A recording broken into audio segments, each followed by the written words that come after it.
Yeah, hi everyone. My name is Cole Brown. I was born in Fort Wayne and grew up in Philly, and only recently moved to Sydney in February, just in time to make it for the lockdown.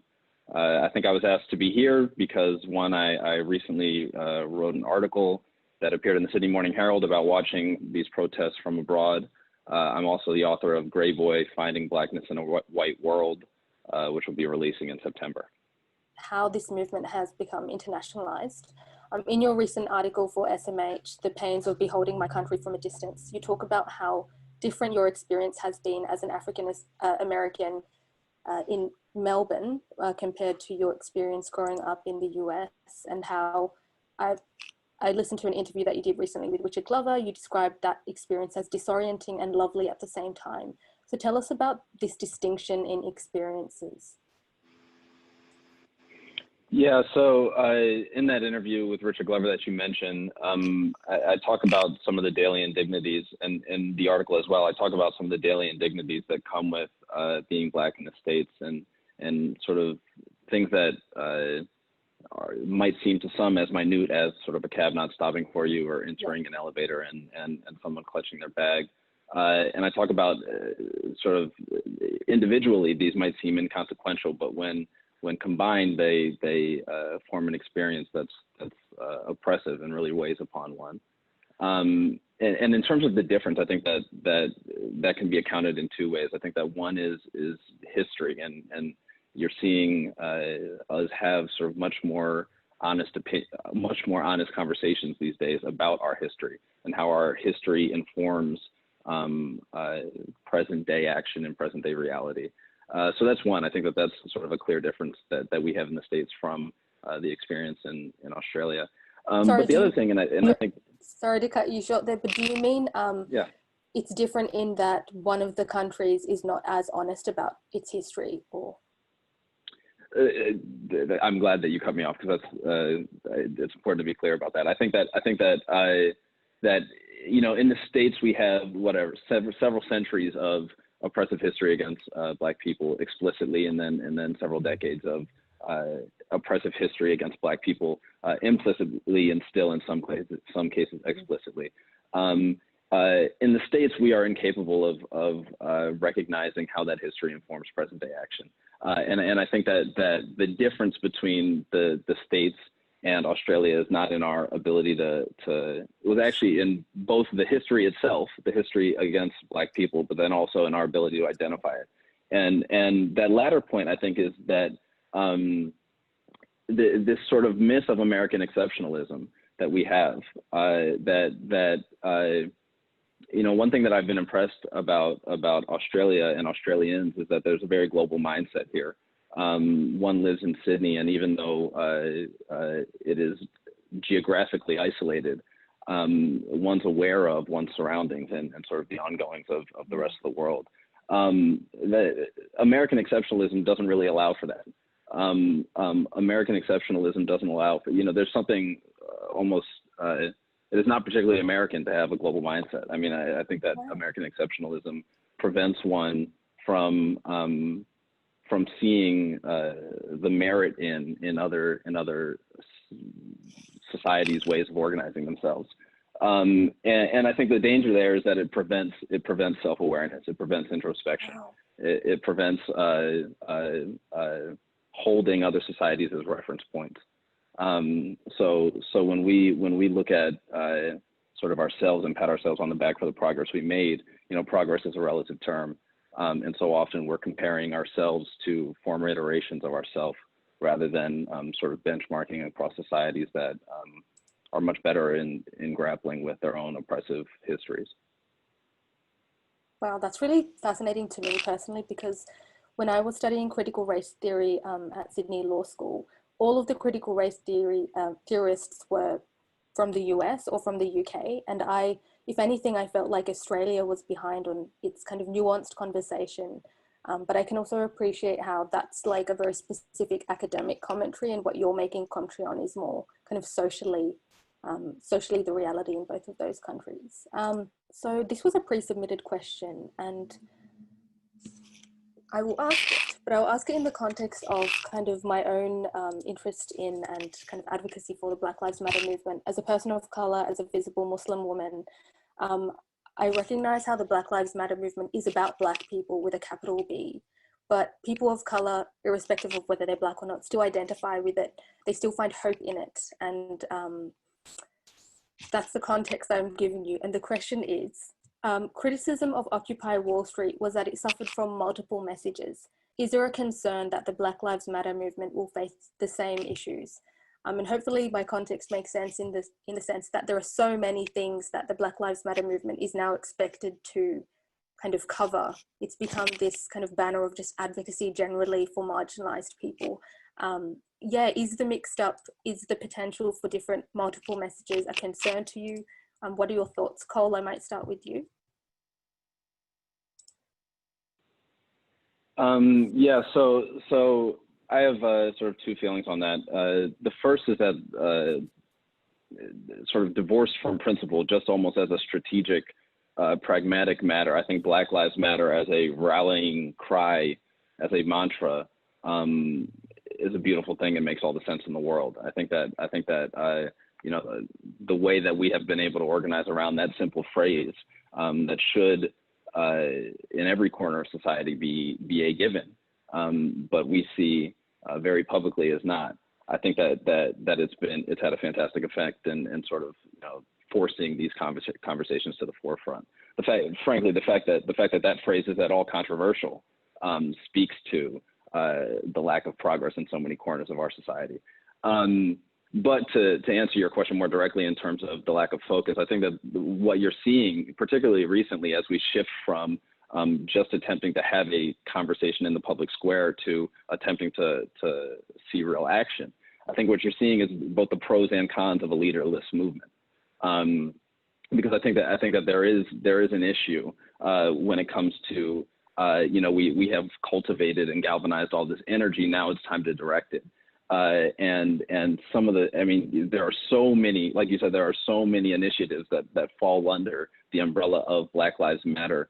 I do at times worry that we are extending ourselves so thin that when the dust settles, nothing will have gotten done. So I think that is one concern. And then also sort of on the leftmost edge of some of those initiatives, I have concerns there that people that are sort of in opposition to this movement and in opposition to the messaging that Black Lives Matter proliferates, that they harness those and use it as fodder for sort of just sensationalist outcries. You know, I'm thinking of the recent response to sort of the resistance against depicting Jesus as white, for instance. The way that has now usurped a position in the conversation around, oh my God, they're trying to tear down Jesus. You know, it's like it ends up being counterproductive when there are so many fronts that we're attempting to fight on. It ends up, I fear, sort of reducing the energy that's invested in any particular cause. Exactly. Right. That Tyree raised an interesting point, which is, Tyree, I'm curious about sort of the difference here between, you mentioned sports teams. I imagine you're thinking of the Redskins that are discussing changing their name right now, and some of the things that corporations have done. But I think that it's important to distinguish between that and policy changes. You know, I've seen Black Lives Matter get painted on a lot of streets. I'm not sure what that will mean in 5 years or 12 months from now. So I'm interested to hear sort of what you think, or Alma, in terms of the distinguishing between symbols that will, you know, that are ephemeral in nature.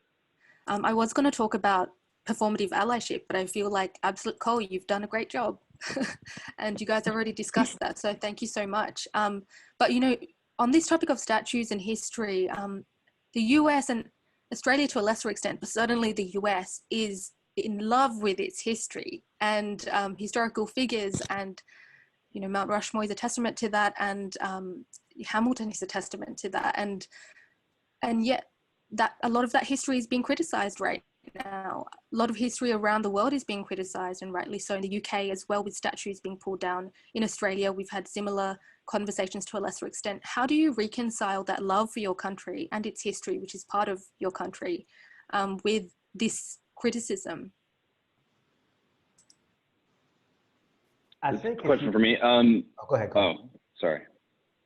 I was just going to say that I think that the issue that we're struggling with in the U.S. is an attempt to look at our own history through a nuanced lens, and I think again that sort of goes to exceptionalism and sort of our unwillingness to do so in the past, our insistence upon looking at our own history through rose-colored glasses. I am, and this is truly just my opinion, because I think that there is sort of a reasonable case to be made that we should kind of throw it all out. I think that Charles Blow recently made that case, I think, in the New York Times, and it's a reasonable case. I mean, you know, many of the people that created many, if not all of the people that created our nation were slave owners, and that's there's reason to criticize that. I look at it slightly differently. I think I have no issue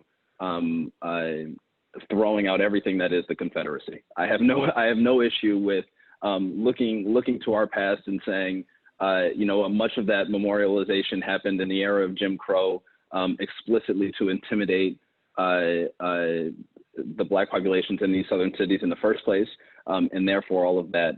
I mean, we should feel, I think, a national shame about the fact that that this group at one point attempted to divide our nation in two. I feel differently about sort of our founding fathers. I think that we should take a more critical lens, a more critical look at the people that created our nation, and understand that our nation was born in sort of the blood and unwilling labor of Black people. But we can also take an additive lens rather than one that is strictly subtractive. So adding the Black narratives to our history and understanding how that contributed to who we are today, as well as Native American lenses and other peoples of color. What do we do to get together so that we can transform this? Because I don't see any way forward after 600 years of colonialism that we can beg for it. We have to do it ourselves. Thanks, Guy. So yeah, over to. Yeah. I have a response to that, and Terry, it looks like you do as well. My response to that is I think that, and I saw that there was a question submitted earlier around even a Black state, which would go even one step further. And I think that there are sort of pragmatic challenges to that, and also principal challenges to that. So I think that pragmatically, in an economy sort of that is global in nature, such as the one that we exist in today, this is more towards sort of the Black state question that I saw submitted. I think that it's sort of totally impractical. But the more important challenge to that is the principle one, and sort of the challenge on principle is that the U.S. is a Black state. I mean, the U.S. is a Black economy. We built it, damn it. And for that reason, I think that any expectation that we should need to secede from it in order to achieve prosperity is one that is deeply flawed. I mean, it's a deeply flawed premise. I think that we are entitled to every bit of its spoils. The reason that we don't have sort of communities such as the Chinatown is because Chinatowns are sort of immigrant communities. We are not immigrants. We are you know, that America for generations is all that we've known. So I think that any sort of economic prosperity that America has achieved has come oftentimes at the expense of Black life and Black bodies. And our goal should not be to sort of shy away from that prosperity in order to carve out once again some of our own, but instead to redistribute and reclaim that which is rightfully ours. I think it's interesting. What Tyree described is sort of a bottom-up model, and it's interesting because I actually often think of it in reverse fashion. I often think of it in sort of a top-down model. I often think about sort of diversity starting at the top and starting at sort of decision makers at the top of these organizations prioritizing it the same way they would any other business concern. So that's ensuring that there are diverse people in the room, so to speak, sort of in the executive suite, and we've seen many of these challenges around challenges to Nike and so forth, other companies where they're not having any Black voices in the C-suite. I mean, I think it's impossible to expect that they, particularly a company like Nike, that would prioritize Black issues without Black people in positions of power. So that's really where I think this begins. I think that we need to see sort of career development in diverse perspectives of promise in sort of mid-level in these organizations to ensure that can rise to the top and then reprioritize on its way down. Yeah, I'm really curious about that point on like less talking, more listening. Cole, Tyree, do you have any takeaways for our audience? What can they do to start the conversation at home, in their neighborhoods, and at work? I totally agree with what Amma said. I think it starts with the self. I will say that I appear to be a lot of people's Black friend, because I had like a bunch of people reach out to me about Black issues. I'm not always in the mood to break it down. So in terms of sort of reading where to begin and movies and so forth, I think that every website on the internet has sort of its list, and there's a few sources that everybody should read, I think, and those are easily accessible. I think that sort of self-work needs to be done in terms of questioning one's narrative, questioning what we take for granted, questioning the history that we've been fed before we can honestly confront and cause change going forward.